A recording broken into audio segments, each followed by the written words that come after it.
Hi, everybody, and welcome back. So last time we had talked about how we could write our own function and then use the map functional to apply our function to each element of a vector. Okay, so going back, just taking a step back and saying, okay, the whole purpose of what we're doing is we have a vector, an ordered collection of elements. We have an action, a task that we want to apply to each one of these elements in this vector or invoke on each element in this vector.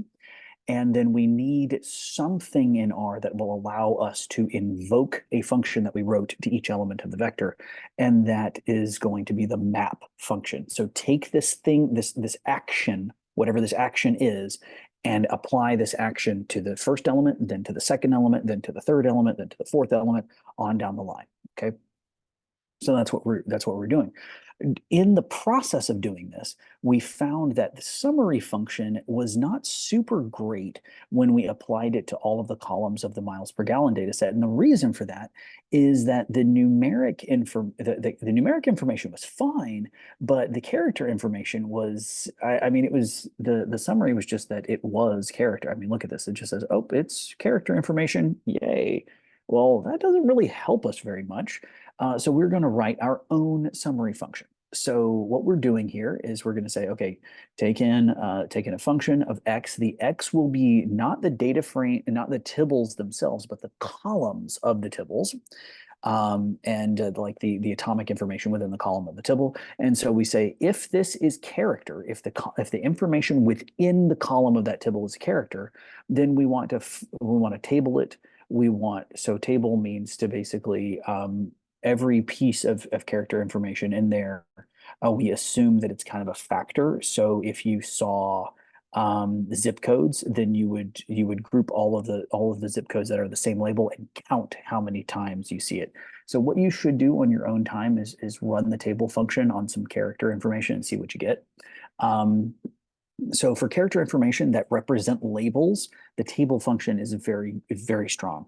Then what we do is we say, okay, well, I want to sort this table information, decreasing equals true. And what this is going to do is this is going to say, give me the highest counts of whatever it is.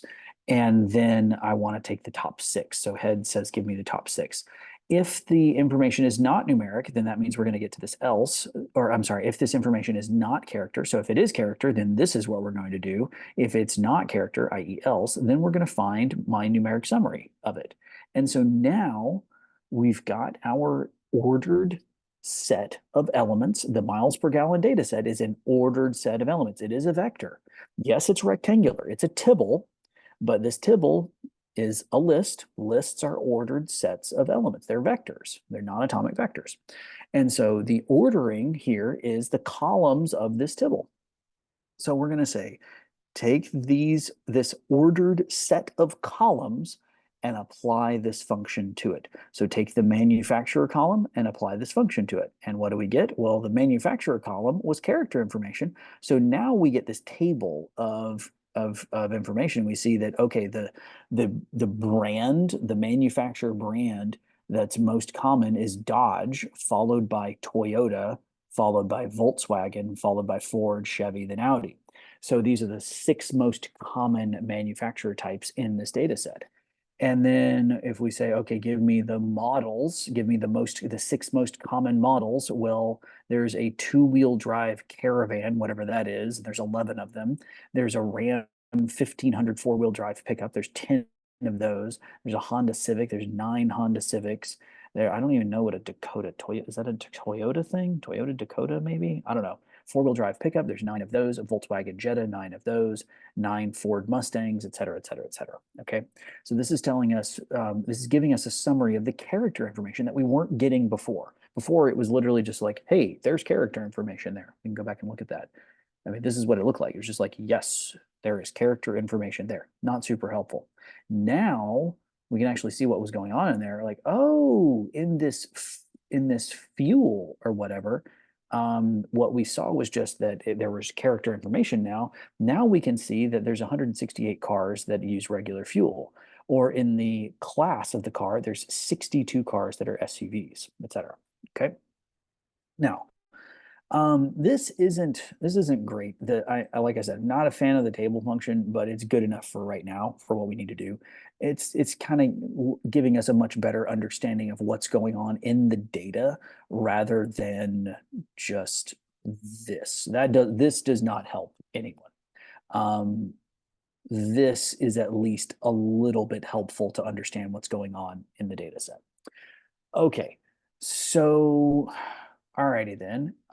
Here are some exercises. So why do we see only the first 6 categories? And I think I gave the answer already, but go back and think about it.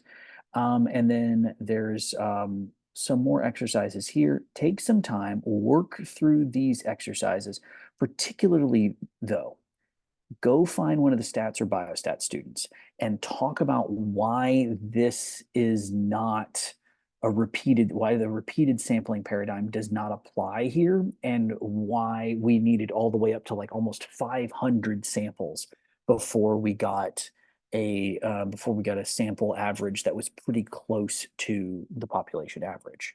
So this requires some discussion. I want you to find one of the stats or biostat students, or even one of the quant epi students that have had like 3 or 4 semesters of biostats, and talk through this with them. This would be a good learning opportunity for you. And when we come back, we will introduce the split apply combine strategy. But yeah, spend some time working on these exercises. All right, so you've had a few minutes to work on the exercises, and I want to give an overview of the split apply combine strategy. We won't have time in this part of the video to get through, or this video to get through everything here, but I want to at least like introduce the purpose of it. Okay, so I want you to imagine working with like a hospital database system. In a hospital database system, you could have upwards of hundreds of thousands or maybe even millions of individual customers that have gone, individual patients that have gone through the hospital system in the 50, 100, 200 years that the hospital has been around. Okay.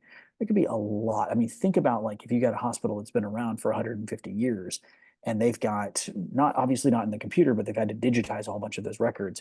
So you've got records going back to the 1950s, maybe.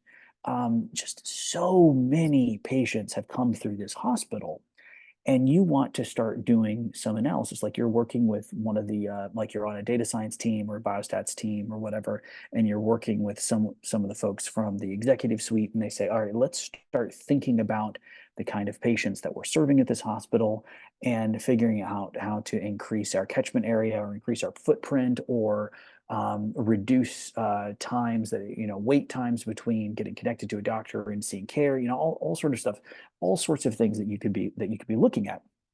You're never going to try to do an analysis on every single patient that has ever been in that hospital all at once. It's not going to happen. For one, it doesn't make sense because if you've got hundreds of thousands, if not millions of patients that have gone through historically that hospital, a bunch of them aren't even going to be alive. So it doesn't like you can't improve patient care for a dead patient. It just doesn't work. But then the other thing is, well, maybe some of these patients like they're encountering the hospital system for very different reasons. And so someone that has weekly encountering with an outpatient dialysis clinic could be very, very different than a person who their only contact with a hospital was for labor and delivery. Okay. Versus someone who, they're getting older and they've had a couple of surgeries and they have to come back and maybe they've got something wrong with their hip, so they have to get a hip replacement. And then as they get older, they're just going to be seeing the doctor and using more hospital resources over time. So the split apply combine strategy is saying, all right, well, we have something that we want to do. We have a task that we want to do. We want to perform some modeling or some summary or something. But it doesn't make sense to try to analyze all of the data all at once. Instead, we should split up the data into categories that make sense and add labels to those categories to say, okay, well, these are all of the patients who are These are younger women from 15 to 45, and we think that these women are more likely to come in for labor and delivery services than any of the other patients. Or okay, we've got some people that are contracted with the VA and they receive their dialysis care because they're veterans, but the nearest veterans dialysis center is like 2 or 3 hours away. So we have a contract with the VA. So we're just going to look at those patients. Okay. And so we're splitting up the data. We're not working with 100,000 records. It just can't, it shouldn't be done. And realistically, it can't be done. It cannot be done. Not to do a meaningful analysis on that much data. And the reason for that is if you're looking historically, like you'd be mixing data from the mid 70s to data from today. That doesn't like those patients, that's an entirely different generation. They think about healthcare very differently. And so you should not be mixing that data together.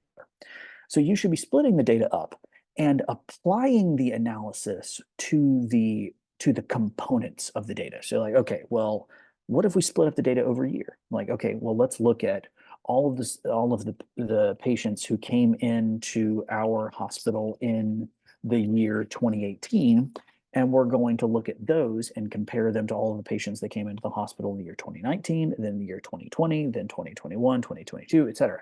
So we're splitting the data up by some meaningful split, and then we apply some analysis methodology to that data, and then combine the results. Okay, so we combine the results into some report that says, okay, this was the question that the CEO asked us to answer, but we can't answer that question over all of the people all at once because it doesn't make any sense. So what we did was we broke it up by these groups.